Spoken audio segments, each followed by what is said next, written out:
Hello അസ്സാം വലൈക്കും welcome back to my channel. അപ്പോൾ ഇന്നത്തെ വീഡിയോ എന്താ വെച്ചാൽ നമ്മൾ കോഴിക്കോടിൻ്റെ സ്വന്തം ചട്ടിപ്പത്തിരി സൽക്കാരത്തിൽ നമ്പർ 1 ആയിട്ടെന്ന് തന്നെ പറയാം.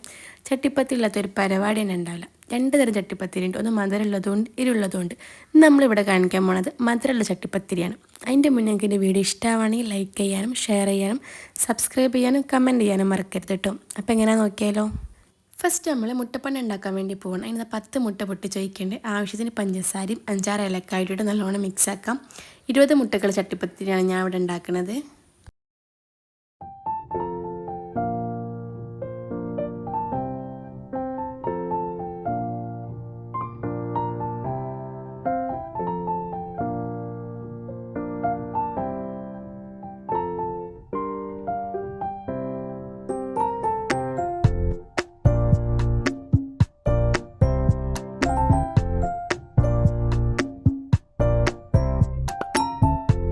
പിന്നെ അതാ നമ്മൾ മുട്ടപ്പണ്ണ ഉണ്ടാക്കാൻ വേണ്ടി പോകണം. അതിനൊരു പാൻ വെച്ചിട്ട് കുറച്ച് ഓയിൽ വെച്ചിട്ട് നമ്മൾ മുട്ടൻ്റെ മിക്സ് ഒഴിച്ച് കൊടുക്കാം. എന്നിട്ട് കൈ വിടാതെ നല്ലോണം മിക്സ് ആക്കാം.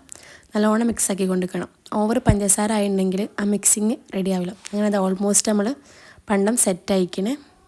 പിന്നെ ഇതാ അടുത്ത് 10 മുട്ട പൊട്ടിക്കാൻ പോകുന്നത് എന്തിനാണെന്ന് വെച്ചിട്ടുണ്ടെങ്കിൽ പത്തിരി മുക്കാൻ വേണ്ടിയിട്ടാണ്. പത്തിരി മുക്കാൻ നമ്മൾ 10 മുട്ടയും പണ്ടത്തിലേക്ക് നമ്മൾ 10 മുട്ടയും ടോട്ടൽ നമ്മൾ 20 മുട്ടക്കാണ് ചട്ടിപ്പത്തിരി ഉണ്ടാക്കുന്നത്.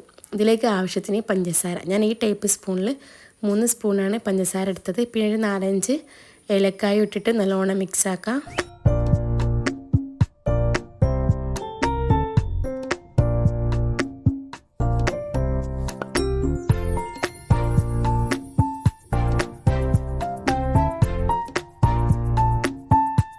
പിന്നെ നമ്മൾ ചട്ടിപ്പത്തിരിയിലേക്കുള്ള പത്തിരി ഉണ്ടാക്കാൻ വേണ്ടി പോവാണ്. ഞാൻ മാവ് കൊയ്ക്കുന്ന വീഡിയോ എടുത്തില്ല, അതൊന്നും എല്ലാവർക്കും അറിയാമല്ലോ. മൈദയും ഒരു നുള്ളുപ്പും ചുടുവെള്ളമൊക്കെ ഒഴിച്ചിട്ട് നല്ലോണം കൊഴിച്ചെടുക്കാം. നമ്മൾ ഏത് പാത്രമാണോ എടുക്കുന്നത് ആ പാത്രത്തിന് സൈസിനനുസരിച്ചിട്ട് പത്തിരി പരത്തിയിട്ട് ഇതേമാതിരി ചുട്ടെടുക്കാം. ഞാൻ ഇവിടെ 10 പത്തിരിയാണ് എടുത്തിട്ടുള്ളത്. 10 12 പത്തിരി എടുക്കാം. 20 മുട്ടൻ്റെ ഒരു പത്തിരി കണക്കാണ്. അങ്ങനെ ആ സമയത്ത് ഞാനിതാ അണ്ടി മുന്തിരി പൊരിച്ചെടുത്തിക്കണം. അതേമാതിരി കസ്കസൊക്കെ ചൂടാക്കി വെച്ചിക്കണം. നമുക്ക് ചട്ടിപ്പത്തിരി സെറ്റാക്കാൻ വേണ്ടി പോവാം. പിന്നെ അത് നമ്മൾ സെറ്റാക്കാൻ വേണ്ടി പോവാണ്. എല്ലാം അറേഞ്ചാക്കി വെച്ചിക്കണം. മുട്ടപ്പണ്ടത്തിലൊക്കെ അണ്ടി മുന്തിരിയൊക്കെ പൊരിച്ചിട്ടിട്ടിക്കണം. അതിന് കുറച്ച് ഭാഗം മാറ്റി വെച്ചിക്കണം. അതെന്തിനാണെന്ന് വെച്ചിട്ടുണ്ടെങ്കിൽ ഏറ്റവും ലാസ്റ്റ് ലെയറിൽ ഇടാൻ വേണ്ടിയിട്ടാണ്. പിന്നെ അതാ പാത്രത്തിലൊക്കെ ഒന്ന് ഓയിൽ സ്പ്രെഡാക്കിയിട്ട് വെച്ചിക്കണം. നമുക്ക് ഓരോ പത്തിരി ഇങ്ങനെ വെച്ചിട്ട് ഓരോന്ന് ലെയറാക്കി വെക്കാം. ഫസ്റ്റ് നമ്മൾ മുട്ടയിലൊന്ന് മുക്കാതാണ് പത്തിരി വെക്കണം. അതെന്താ വെച്ചാൽ അതിന് അടിത്തോലിനാണ് പറയാം. അഥവാ ചട്ടിപ്പത്തിരിൻ്റെ അടി കരിഞ്ഞു പോയിട്ടുണ്ടെങ്കിൽ നമുക്കത് പറിച്ച് മാറ്റാൻ പറ്റും. അങ്ങനെ പിന്നെ അത് ഓരോ പത്തിരി എടുത്ത് മുട്ടയിൽ ഫസ്റ്റ് നമ്മൾ മുക്കാം. എന്നിട്ട് പാത്രത്തിൽ ഇങ്ങനെ സെറ്റാക്കി വെച്ചിട്ട് മുട്ടപ്പണ്ട ഇട്ട് കൊടുക്കാം. കസ്കസ് ഇടാം. അങ്ങനെ ഈ വീഡിയോയിൽ കാണുന്ന മാതിരി ചെയ്യാം.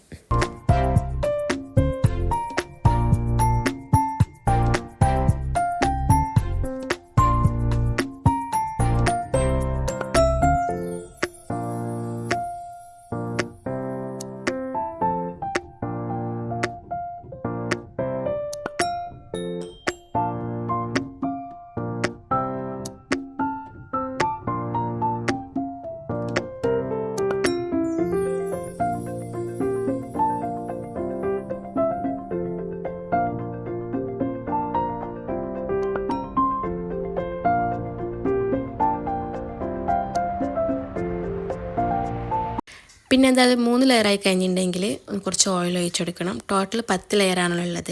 ഇത് ലാസ്റ്റ് ലെയർ നമ്മൾ സെറ്റാക്കാൻ വേണ്ടി പോണത്. അല്ലെങ്കിൽ പത്തിരി ഇങ്ങനെ വെച്ചെടുക്കുക. പിന്നെ അതിലേക്കാണ് നമ്മൾ ഈ പണ്ടം മാറ്റി വയ്ക്കണത്. അങ്ങനെ മാറ്റി വെച്ചിട്ടുണ്ടെങ്കിൽ ഇത് തികയാത്ത പ്രശ്നം ഉണ്ടാവില്ലല്ലോ. അപ്പോൾ അതഞ്ഞ് മുട്ടപ്പണ്ട ഇട്ടെടുക്കാൻ വേണ്ടി പോവാണ്. പിന്നെ കസ്കസ് പിന്നെ മുട്ടൻ്റെ ആ ബാക്കിയുള്ള അത് ഒഴിക്കുക, ഓയിൽ ഒഴിക്കുക. നമ്മളിത് സെറ്റ് ചെയ്യുന്ന സമയത്ത് തന്നെ നമ്മൾ എന്താക്കണം, ഗ്യാസ് ഓൺ ആക്കിയിട്ട് ഒരു അടി കട്ടിയുള്ള പാത്രം വെച്ച് കൊടുക്കുക. അതിൻ്റെ മേലാണ് നമ്മൾ ചട്ടിപ്പത്തിരി പാത്രം വെക്കാൻ വേണ്ടി പോകുന്നത്.